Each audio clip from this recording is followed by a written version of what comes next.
नमो हरिहंताय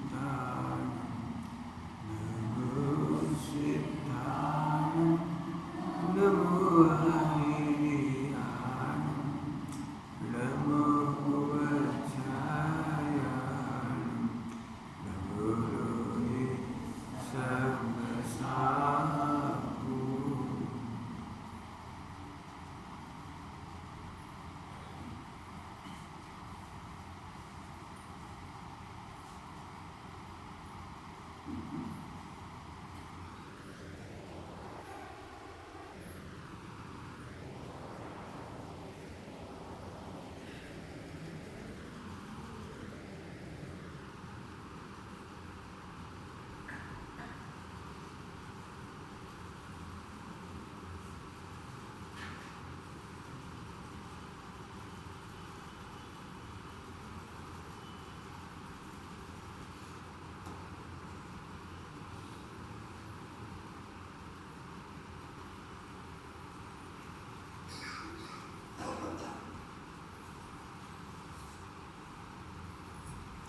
नमः शिवेशानाय स्वादिराजकाय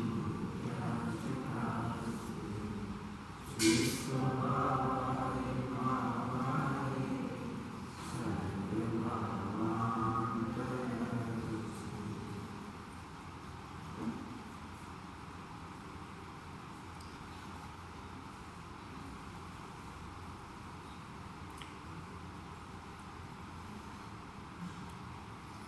अभी एक प्रश्न आया था, तो सबके प्रश्न है, आगे बढ़ने के लिए क्या करें? ये सभी का प्रश्न है, हर एक का प्रश्न है, आगे बढ़ने के लिए क्या करें?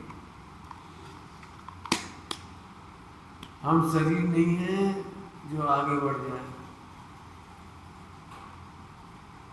हम पर्याय नहीं हैं जो गुणस्थान में बढ़ जाएं। जल्दी कह गए, हम पर्याय नहीं है जो गुणस्थान में बढ़ जाएं, हम देह नहीं है जो क्रियाओं में बढ़ जाएं, हम आत्मा हैं अपने में रम जाएं। दिखाई नहीं देगा, आगे बढ़ना माने अपने में रमना, दिखाई नहीं देगा ये। अब अपने में रम जाने में कभी एक बड़ा भ्रम है, इसको बंद कर दो, बेकार चल रहा है इसका। अपने में रमने का मतलब कि हमें ऐसे लगता है हम ऐसे बैठ जाएं और आत्मा में रम जाएं। जैसे हम कहते हैं अपने में रम जाओ, तो हमको लगता है ऐसे बैठना है। इसका मतलब हम अपने कोई शरीर ही मान रहे, ऐसे बैठ गए तो लगता है रम गए, और ऐसे नहीं बैठे तो लगता है रम ही नहीं। रमने का मतलब क्या है? ध्यान से सुनना, बिल्कुल आपके घर गृहस्थी की बात बता रहे, जीवन में चले ऐसी बात बता रहे। आगे बढ़ना मतलब क्या? आगे बढ़ना मतलब क्या? बैठ जाएगा तो बिल्कुल स्थिर होकर सब, बिल्कुल एकाग्रता से सुनोगे तो समझ में आ जाएगी बात। अपने में रमना मतलब, उल्टी भाषा में बोलना पड़ेगा आपके सामने, जब हम कसाई करते हैं, कसायों में बढ़ते हैं, तो हम अपने में रम नहीं पाते। अपने में रमने का मतलब है कसाई नहीं करना। फिर एक नया शब्द आ गया, कसाई नहीं करी। नया शब्द है कसाई नहीं करी। अब घर गृहस्थी करेगी तो कसाई तो होगी, व्यापार करेगी तो कसाई तो होगी। बस यही रमना है। रमने के लिए ऐसे नहीं बैठना है। जिन प्रसंगों में कसाय होती थी, वहां कसाय नहीं करना ही आत्मरमणता है। मैं बता, इसमें जिन प्रसंगों में कसाय होती थी, उन्हीं प्रसंगों में कसाय का नहीं होना आत्मरमणता है। रमने का मतलब बिल्कुल नहीं हम ऐसे बैठ जाएं, जंगल में चले जाएं। आत्मा में रमने वाले जंगल में चले जाते हैं, ये बात सही है, लेकिन जंगल में जाके आत्मा में नहीं रमते।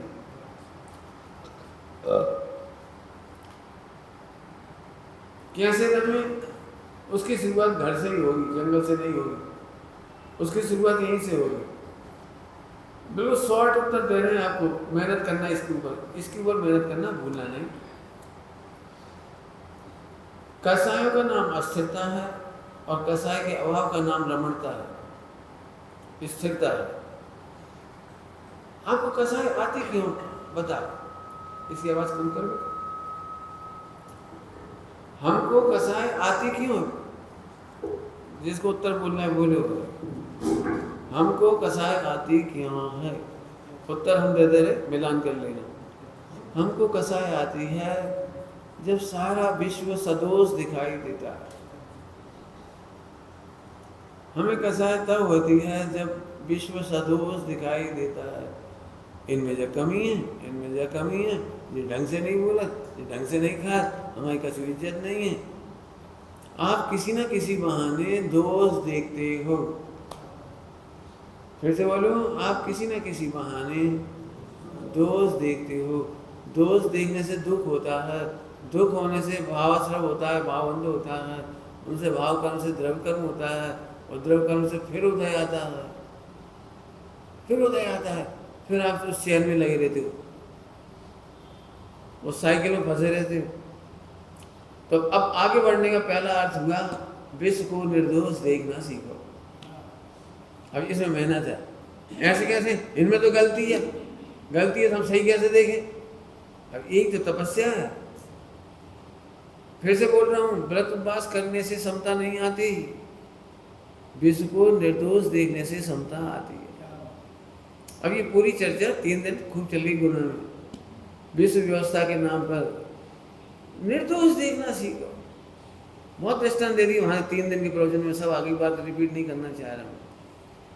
लेकिन आगे बढ़ने का मतलब है, सब घर में शांति नहीं मिलती, आनंद करो, घर में शांति नहीं मिलती। नहीं समझ में आया होगा क्या कह रहे हैं। घर में शांति नहीं मिलती तो आनंद कैसे करें। अरे इसीलिए तो कह रहे घर में शांति नहीं मिलती, हमें समझ में आ गई ये बात।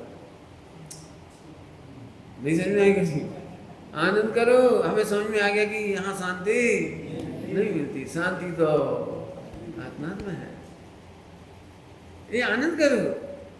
अभी तक सही बताओ, घर गृहस्थी क्यों बसाई थी आपने, शांति के लिए। ओ समझ में आ गया, घर में शांति, आनंद करो। इसका मतलब शांति का समुद्र तो यही है, सुख का समुद्र तो यहाँ है, आनंद करो। हमारी कोई से नहीं बनती, बहुत बढ़िया है, कोई से नहीं बनती तो जाओ। एक बहुत बढ़िया प्रकरण है, कराने लायक है वो प्रकरण, बहुत सुंदर प्रकरण है, आपको बड़ा मजा आएगा पढ़ के देखने। रक्षाबंधन में अभी तक आपने सुना था कि श्रुत सागर जी महाराज का 4 मंत्रियों से विवाद हुआ था। अपन उसको संवाद कह देते, संवाद हुआ है। अगला पक्ष तो विवाद कहेगा उसे, लेकिन क्या हुआ था ये किसी को नहीं पता। ये मालूम थे कि श्रुत सागर जी जीते थे उसमें, लेकिन क्या जीते थे ये नहीं समझ में आया किसी को। वो कहानी अभी तक अस्पष्ट थी, अभी बहुत बड़ी कहानी लिखी गई, नाटक है पूरा बहुत बड़ा, और ये कराने लायक है। 4 मंत्री दिगंबर महाराज पर आक्रमण कर रहे हैं। एक प्रकार से आक्रमण माने भाषा का आक्रमण। हथियारों का आक्रमण तो रात को किया था, लेकिन भाषा का आक्रमण दिन में किया गया। एनी हाउ उन्हें परास्त करना चाह रहे थे। मैं अभी पूरे शब्द तो नहीं सुनाऊंगा, लेकिन कुछ सुना रहा हूं। तुम नालायक हो, कोई तुम्हें नालायक कह दे कैसा लगेगा। बोलो भाई, पत्नी यदि पति को कह दे नालायक हो तुम, पिताजी पुत्र को कह दे तुम नालायक हो, कैसा लगेगा, लगेगा। श्रुत सागर जी से सुनो क्या कह रहे हैं। हाँ तुमने सही कहा, मैं संसार के लायक नहीं हूं, मैं घर गृहस्थों के लायक नहीं हूँ, मैं घर परिवार के लायक नहीं हूँ, समाज के लायक नहीं हूँ, मैं संसार के लायक नहीं हूँ, इसीलिए मोक्ष के लायक हूँ, मोक्ष से जा रहा हूँ। लो क्या बढ़िया होता है। और आगे भी सुनने लायक है। हे राजन, मैं तो चाहता हूँ तुम सब भी नालायक हो जाओ। कैसी बातें कर रहे हैं, हम महाराज का अपमान स्वीकार नहीं कर सकते। अरे संसार में रहना मजबूरी है, मोक्ष जाना जरूरी है, समझ गए। उन्होंने कहा तुम नंगे लुच्चे हो। कितना सही कह रहे हो, मैं नंग दिगंबर हूँ तो नंगा हूँ ही, और केस लॉन्च करने से लुच्चा भी हूँ। तुमने सही कहा। आप कल्पना नहीं कर सकते, उसमें इतनी गालियाँ दी गई, उतना इतना बुरा भला कहा गया उनको, तो एक बार भी आनंद खत्म नहीं हुआ। इसका नाम है आत्मरमणता। स्यादवाद हमें आत्मरमणता सिखाता है। मैंने कुछ कहा है, स्यादवाद हमें आत्मरमणता सिखाता है। कोई बेचैनी नहीं, कोई छटपटाहट नहीं। चारों मंत्रियों ने कहा तुम सनातन परंपरा के विरोधी हो, सनातन के विरोधी हो, तुम सूर्य नारायण को नहीं मानते, नर्मदा नदी को नहीं मानते, गंगा नदी क्षिप्रा नदी को नहीं मानते, तुम ऐसा नहीं करते। ऐसे बहुत प्रश्न पूछे उन्होंने कहा तुम सही कह रहे हो, हम सनातन विरोधी कैसे हो सकते हैं? सूर्य नारायण की सच्ची उपासना तो जैन ही करते हैं, जो सूर्य नारायण के विरह में पानी तक नहीं पीते और सूर्य नारायण के उदय होने के बाद प्रभाती गाकर सामायिक करके ही जल ग्रहण करते हैं। सूर्य नारायण के उपासक तो हम जैन। तुम नदियों को नहीं मानते, कैसे नहीं मानते? तुम नदियों को माता कहते हो और उन्हीं में मलमूत्र क्षेपण कर देते हो। हम तो नदियों में पैर तक नहीं रखते, हम तो प्रयोजन पुरता पानी ही लेते हैं, उसका अनर्दंड नहीं करते, वेस्टेज नहीं करते। नदी की उपासक तो हम हैं। लो पूछो कहाँ तक पूछना है तुम्हें? तुम्हें शर्म नहीं आती? सही बात है, हम शर्म के लायक काम ही नहीं करते। लज्जा तो पापों से आती है, हम निर्लज्ज हैं। सही कह रहे हैं, हम निर्लज्ज हैं। निर्लज्ज दोष नहीं है, गुण है। पढ़ना उसमें निर्लज्जता दोष नहीं है, गुण है। लज्जा तो तब आनी चाहिए जब हम पाप करते हैं, लज्जा तो तब आना चाहिए जब रात्रि भोजन करते हैं, लज्जा तो तब आनी चाहिए जब अनछना पानी वापरते हैं, लज्जा तो तब आना चाहिए जब हम जिन मंदिर दर्शन किए बिना खाते पीते, लज्जा तो तब आना चाहिए जब हम सील का पालन नहीं करते। मैं तो सबका पालन करता हूँ, तो निर्लज्ज हूँ। बताओ भैया, निर्लज्ज सुनना कैसा लगेगा तुम्हें? सुनना, ये पढ़ना बहुत ही अच्छा। अभी एक नया प्रकरण है, पढ़ना आपको बड़ा आनंद आएगा। पूरे के पूरे जिस प्रकरण में आप दुखी होते हो उसी प्रकरण में उन्होंने सुखी होकर दिखाया। बहुत सारे प्रश्न हैं उसमें। तुम अर्धनारीश्वर को नहीं मानते, कैसी बात कर रहे हो? जो अर्धनारीश्वर को नहीं माने वो तो मनुष्य को कहलाने में लायक नहीं है। क्या कह रहे हो आप? अर्धनारीश्वर को मानते हो? बिल्कुल मानते। अर्ध ना अरि ऐसे ईश्वर अनंत भगवान की उपासना करते। हमारे अनंत भगवान ही अर्धनारीश्वर मैंने जितने प्रश्न पूछे, इतने खतरनाक प्रश्न पूछे, पापी कहेंगे। सही कह रहे हो, पापों को पी जाने वाला पापी कहलाता है।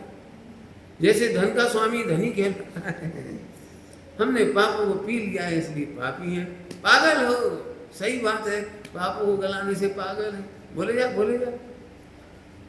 अपन से कोई पागल कह दे तो क्या लगेगा तुम्हें? बोलो, पागल होना अच्छा है कि बुरा है? बोलो बोलो। अब तुमने रूढ़ अर्थ सुन रखे, रूढ़। सड़क पर एक पागल घूमता है, उसे देख के रूढ़। अरे पागल बहुत अच्छी चीज है, पापों को गलाए उसका नाम पागल है। लेकिन हमें दुखी होना है ना, तो दुखी होना है तो हम वो वाला अर्थ ढूंढते हैं जिससे हम दुखी हो जाए। और दुखी होने से मोहराग देश होता है, आश्रम बंद होते हैं और फिर चैन चली करती है। अब बताओ, स्वरूप में रमना हो तो दुखी होने तो विरोध है। दुखी होने वाला आत्मा में नहीं रम सकता और दुखी नहीं होने वाला आत्मा में रम जाता है। आत्मा में रमना कोई ऐसा थोड़ी है। आत्मरमणता इतनी सारी चीजें सुनो ध्यान से, बहुत शांति से दृष्टांत दूंगा, जल्दी समझना। आत्मरमणता तो ऐसा है जैसे शक्कर का स्वभाव जानने के बाद शक्कर को मीठा करने का विकल्प नहीं रहा, इसका नाम है शक्कर में रमणता। जल्दी कह रहे हैं, शक्कर को मीठा जानकर शक्कर को मीठा करने का विकल्प समाप्त हो गया, इसका नाम है शक्कर में रमणता। ऐसे आत्मा का स्वभाव जानकर, स्वरूप जानकर, आत्मा के मामले में विकल्प खत्म हो गई। सुखी दुखी होने का विकल्प खत्म हो गया। कोई मुझे सुखी कर सकता है, कोई दुखी कर सकता है, ये विकल्प समाप्त हो गया। इसका नाम है आत्मरमणता। क्यों? शक्कर में मिठास घुसाना है। क्या करना है शक्कर में मिठास को? बोलो। जैसे शक्कर स्वभाव से सदा मीठी है, ऐसे आत्मा सदा से परमात्मा। पंडित साहब की एक रचना इनने खोल के दी, वहाँ चलाई तुम्हारी है नहीं? अभी फिलहाल तो नहीं चलाई मैंने, लेकिन हाँ बहुत अच्छी पंडित साहब की पंक्ति। पंडित साहब की रचना देखो, एक एक लाइन कहाँ से पढ़ा के सुनाए, कहाँ से हटाएं, ये नहीं समझ आती। देखो कितनी बढ़िया पंक्ति है, हर पेज पे एक बढ़िया लाइन है। अंतर में ही परमानंद में शाश्वत परमात्म रहता है। पहली लाइन है। हम सही कह रहे हैं, मैंने तो कल्पना भी नहीं कर सकता कि ऐसी रचनाएं होंगी। अंतर में ही परमानंद में शाश्वत परमात्म रहता है। अब करना क्या है? रहता ही है। शक्कर मीठी रहती है, अब करना क्या है? करना क्या है? शक्कर मीठी है, अब क्या करना है? आत्मा आत्मा में रहता ही है, रमता ही है। क्या कह दे? तो रमने का मतलब समझ में आ गया?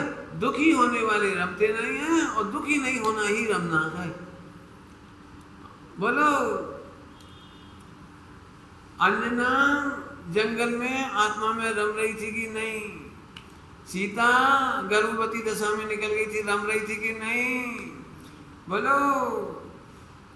चंदन वाला 3 दिन तक वो भोयरे में थी, अंदर अंडरग्राउंड।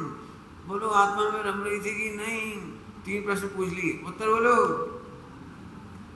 ऐसे बैठी थी कब? क्यों? अंजना ऐसी बैठ गई थी 1 महीना के लाए। क्या कर रही थी बता?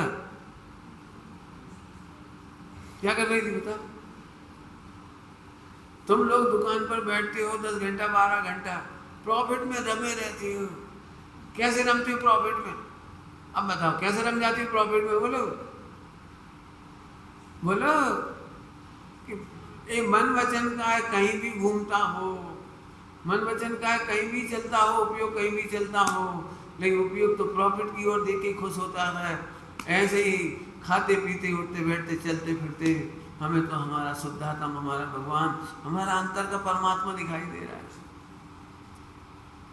बस रम गए और कुछ नहीं। रमने का मतलब फिर ऐसा लगता था माला फेर ले, रमने के नाम पे वो माला फेरे, पाठ करें, क्रिया करें, करो। हम नहीं कह रहे करना है करो, लेकिन असली रमणता तो ये है। अब वापस हो जाए, टाइम हो जाएगा। देखो भाई, जिन प्रसंगों में राग द्वेष होता है उन्हीं प्रसंगों में राग द्वेष नहीं होना चाहिए। कैसे नहीं होगा? ये तो होगा ही। तो हम अब फिर से कह रहे, अब 3 दिन के प्रवचन सुन लो भाई, और क्या कर सकते हैं। अभी जो 3 दिन चल गए ना, वो प्रकरण पूरा सुनना पड़ेगा आपको। इस विश्व में अन्याय नहीं होता, एक भी पर्याय गलत नहीं होती। हमारी भी जो पर्याय अनादिकाल से हो रही है सब सही हो रही हैं। इस सारे विश्व में एक भी पर्याय गलत नहीं हो रही है। ये 3-4 लाइनों को समझो समझो समझो, और अब एक एक में देखो पर्याय गलत नहीं हो रही, पर्याय गलत नहीं हो रही, पर्याय गलत नहीं हो रही। इसी का नाम स्वरूप रमणता है, इसी का नाम आत्मरमणता है। जब गलत पर्याय नहीं दिखेगी और अन्याय नहीं दिखेगा तो राग द्वेष क्यों होगा? जब गलत पर्याय नहीं दिखेगी और अन्याय नहीं दिखेगा तो दुखी क्यों होंगे? बता सकते हो दुखी कब होते हैं? क्या बताएं पंडित जी? दुखी व्यक्ति की स्टार्ट का पहला अक्षर ही होता है, सब पहला सेंटेंस क्या? क्या बताएं पंडित जी? हाँ बोलो, आगे बोलो। जब से जा घर में आए हैं एक दिन चैन नहीं है।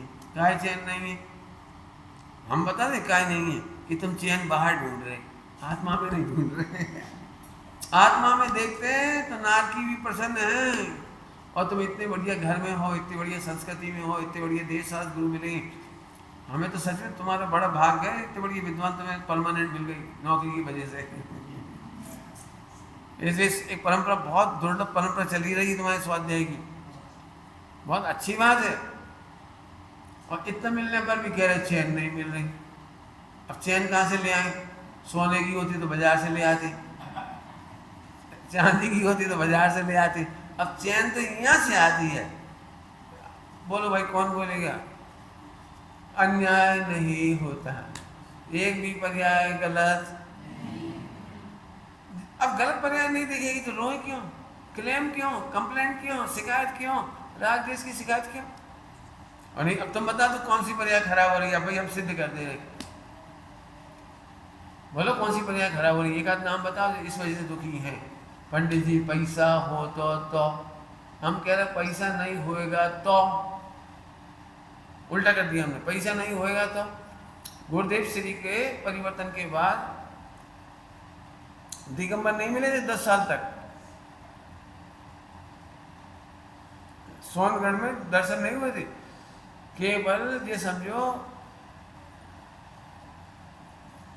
4, 5, 6 साल बाद जब मंदिर बनाया था, मंदिर पहली 3 प्रतिमाएं आई थी, उनकी वजह से सबसे पहले कोई दिगंबर का दर्शन हुआ था। उनका नाम है पंडित चैन सुखदास जी। पंडित चैन सुखदास जी पहले वे व्यक्ति थे, और उनको देखने वाली चंपाबेन, शांताबेन थी, दोनों जयपुर आई थी, और उन्हें ये मालूम नहीं था कि दिगंबर प्रतिमा कैसी होती, कैसे लेना पड़ती, कैसे ले जाते हैं, कुछ पता नहीं था उन्हें। तो दिगंबर मंदिर पूछ के गई, और मंदिर में जाकर उन्होंने पूछा भैया हमें जैन मंदिर के लिए जैन प्रतिमाएं चाहिए, तो हमें कोई से मिलवा दो, कहाँ से लेनी पड़ती हैं? हम श्वेतांबर है स्थानकवासी, हमें मूर्ति चाहिए। तो वहाँ के जो लोग थे ना मंदिर के, उन्होंने चैन सुखदास जी का परिचय दिया कि उनसे मिलो, तो उनसे मिलवाया था। और पंडित चैन सुखदास जी ने साथ में जाकर के 3 प्रतिमाएं खरीदवाई थी। तो पहले पहले पहले दिगंबर थे चैन सुखदास जी। आवाज आई? अंदर ही बजी भी थी, समझ आया? अब बताओ, सुनो सुनो कोई बात नहीं, तो समझ में आ रही बात? अब बताओ, उन्हें तो कुछ नहीं लगा, उनके जीवन की बात सुना रहा हूँ। कोई दिगंबर नहीं मिला था, भोजन तक के ठिकाने नहीं थे। 3 साल 3 महीने 3 दिन तक एक दिन उपवास किया, आधा पेट भोजन किया, एक दिन आधा पेट भोजन किया और एक दिन उपवास किया। गुरुदेव का वजन गिर गया था, दुबले हुए थे गुरुदेव। 3 साल 3 महीने 3 दिन भोजन एक ही घर से मिल रहा था, केवल वैष्णव के घर से, वैष्णव के घर से, जैनों के घर से नहीं मिल रहा था। और एक जने का भोजन में से 2 साधु भोजन करते थे और एक उपवास करता था। मुझे जो बात कहनी वो सुनो। बोलो इतनी खराब परिस्थिति किसकी है? अब गुरुदेव से पूछा आप इतने प्रफुल्लित कैसे रहते हो? दिगंबरों का परिचय है नहीं, श्वेतांबर विरोध में खड़े हैं, भोजन का ठिकाना नहीं है। जिस झोपड़ी में रह रहे थे वहां लाइट नहीं थी, रात भर मिट्टी का तेल नहीं था, डब्बी तक नहीं जलती थी, 5-7 बिच्छू गिरते थे रोज। लैट्रिन भी जाना तो जंगल में, बाथरूम जाना तो जंगल में, और बाहर पूरे चारों तरफ केवल जंगल। सोनगढ़ तो अब बस गए, स्टार ऑफ इंडिया के दूर दूर तक एक मकान नहीं था। झोपड़ियां थी वो थोड़ी दूरी पे थी, वहीं पे जो पोस्ट ऑफिस के पास, समिति के पास अपने जहाँ बना नहीं, वो उधर झोपड़ियां थी कुछ। आप समझ सकते हो आपके चेहरे पर उल्लास कैसे था? तो गुरुदेव ने एक जवाब दिया, बहुत अच्छा, वो सुनने लायक है। मुझे महावीर भगवान के शासन का अर्थात जिन वाणी का भरोसा है, श्रद्धा है। यदि इस देह को 90 साल चलना है तो कहीं ना कहीं इसकी रोटियां लिखी होंगी। मैं इसकी रोटियों की चिंता नहीं करूंगा, मैं अपने स्वरूप में रमणता करूंगा। ये स्वरूप रमणता समझ गए? गुरुदेव ने 3 साल तक स्वरूप रमणता की, बाद में भी की, अभी तो 3 साल विपरीत परिस्थिति थी उसकी कह रहा हूं। कैसे की? मेरा प्रश्न, एक दिन भी ये टेंशन नहीं हुई। अब क्या करें? रोटी बनाने लगी, गुरुदेव ने रोटी नहीं बनाई, चाहे 3 पत्थर रख के सेंक लेते, नहीं सेंके। गुरुदेव ने 3 साल 3 महीने 3 दिन पानी नहीं छाना, क्योंकि साधु से आए थे ना, साधु से तो पानी नहीं छानते थे। मैंने आरंभ त्याग था उनका, तो पानी नहीं छानते थे। उन्हें छना हुआ प्राशुद्ध जल मिलेगा तो ही ग्रहण करेंगे, नहीं तो नहीं करेंगे। उनने पैसा इकट्ठा नहीं किया, पूरे जीवन पैसा इकट्ठा नहीं करा। चलो अपन निश्चिंत हो गए, पैसा इकट्ठा होगा, अब कोई की चिंता नहीं, अपन खा पी लेंगे खरीद के, एक दिन भी एक केला तक नहीं खरीद के खाया गुरुदेव ने। जिस परिणति को अपनाया था उस परिणति से जरा नहीं हिले। पैसा रखा नहीं, सेठियों को खुश करा नहीं, भोजन बनाया नहीं, कुछ नहीं किया, लेकिन उल्लास इतना था। श्रद्धा श्रद्धा, इस देह को चलना है 90 वर्ष, तो कहीं ना कहीं इसका भोजन लिखा होगा। अब मैं आपसे पूछ रहा हूँ, बताओ गुरुदेव जैसी विपरीत परिस्थिति किसके पास है? नारकियों जैसी विपरीत परिस्थिति किसके पास है? बोलूँ एक बात, बहुत शांति से सोचना। जिन्हें स्वरूप समझ में नहीं आया उन्हें तो रोना है। क्या कह गए हम? जिन्हें स्वरूप समझ में नहीं आया उन्हें तो रोने की आदत पड़ी हुई है। लखपति भी रोता मिलेगा, करोड़पति भी रोता मिलेगा, अरबपति भी रोता मिलेगा, भिखारी भी रोता मिलेगा, सब रोते ही मिलेंगे। गलत कह रहे तो बता दे। जिनके कछुए घर में कछुए नहीं, वे भी रो रहे। जिनके घर में कछुए वे भी रो रहे, और जिनके घर में सब कछुए वे भी। चैन तो अंबानी के घर में भी नहीं है। जब अंबानी को पहचानते हैं वो समझ जाएंगे। 2 ठगुआ देरानी जेठानी है कुल, लेकिन दोनों में बात नहीं हो रही। थोड़ा बहुत पैसा नहीं है, नहीं है तो नहीं है, प्रसन्नता नहीं है तो नहीं है। बोलो, दोनों भाइयों में बात नहीं होती सीधे सीधे। उनकी मम्मी कोकिला बहन कैसी दुखी होती होगी दोनों बच्चों को देख के। कल्पना मत करो, बाहर से सुख नहीं आएगा।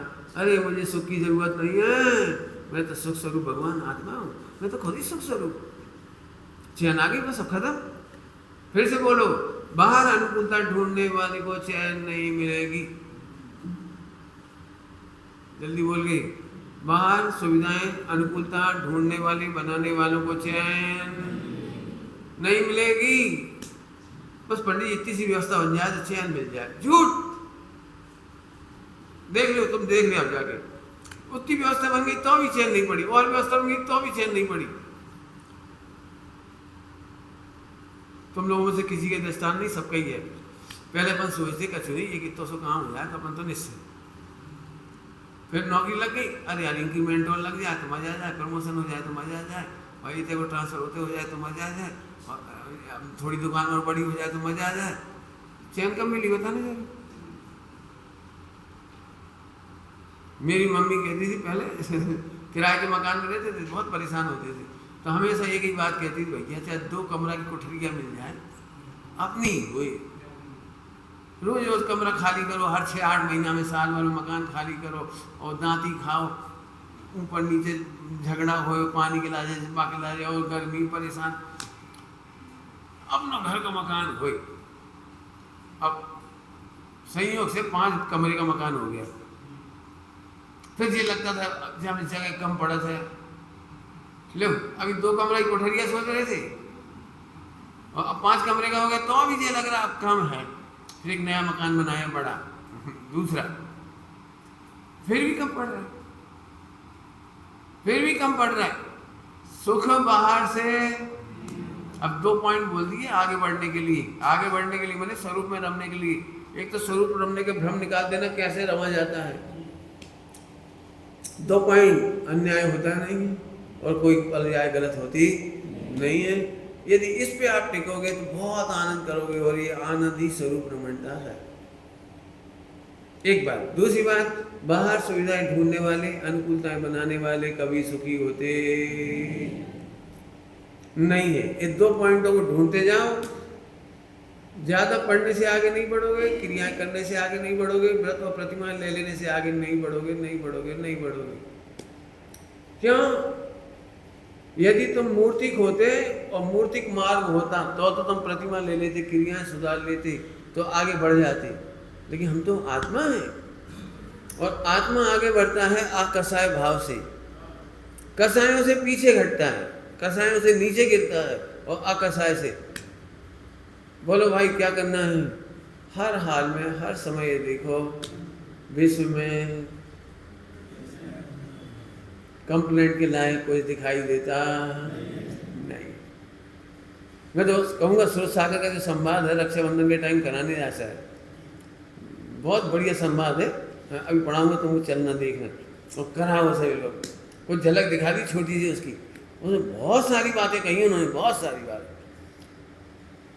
उन्होंने कहा तुम पशु हो। तो राजा बोला कैसे बोल रहे हो, पशु नहीं है जी, झूठ बोल रहे हो, तुम झूठ बोल रहे हो। तो मुनिराज बोली झूठ नहीं बोल रहे, ये झूठ नहीं बोल रहे, ये समृत सत्य बोल रहे। 10 प्रकार के सत्य में एक है समृत सत्य, छिपा हुआ सत्य। तुम मर करके नरक चले जाओगे, कैसा तुम श्राप दे रहे हो। नहीं, ये श्राप नहीं दे रहे, ये संभावना सत्य है। ये मुझे चेता रहे हैं, यदि मैं स्वरूप में रमणता नहीं करूंगा और कसाय करूं इनकी बातों सुन करके, इनकी बातें सुनकर कसाय करूं तो नरक चला जाऊंगा, संभावना सत्य है। मुझे इतना बढ़िया लगा ये प्रकरण कि एक भी चीज ऐसी नहीं लगी जहां से आप दुखी हो सको।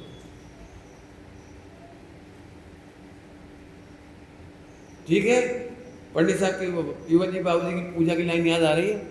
अनुकूल कहें प्रतिकूल कहें यह,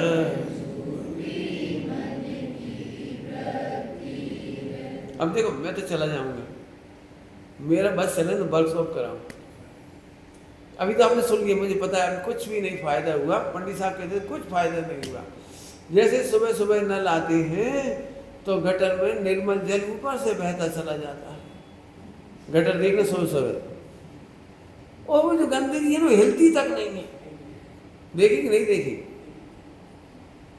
घर घर में से खूब पानी निकलता है नल का, खूब नदी में, वो नली में खूब बहता है, और वो हिलती तक नहीं है। वो पंडित साहब ऐसे कहते हैं प्रवचन सुनने से कोई लाभ नहीं। प्रवचन सुनने में तो 1 घंटा ऐसा लगता है बहुत बढ़िया बहुत बढ़िया बहुत बढ़िया, और अंदर भाई के भाई। तो मैं अभी आपसे फिर कह रहा हूँ मेरा बस तो चलेगा, तो मैं अब आपसे लिखवाऊंगा एक एक से। आप लिख के बताओ किन परिस्थितियों में दुखी होते थे, किन किन से कंप्लेंट लगती थी, कौन कौन बुरा लगता था, कौन कौन से प्रिंट छुड़ाना चाह रहे थे, और कौन कौन से संयोग का अभाव करके सुखी होना चाहते थे। लिस्ट बनाओ और समता रस का पान करो। पंडित साहब की है ना, समता रस का पान करो, समता शॉर्ट सी। अब हमें कोई शिकायत नहीं रही, इसका नाम सुखी होने का रास्ता है। मैं समझता हूँ ये बहुत बड़ा पाठ कहा मैंने, कौन सा। अब हम आगे कैसे बढ़े।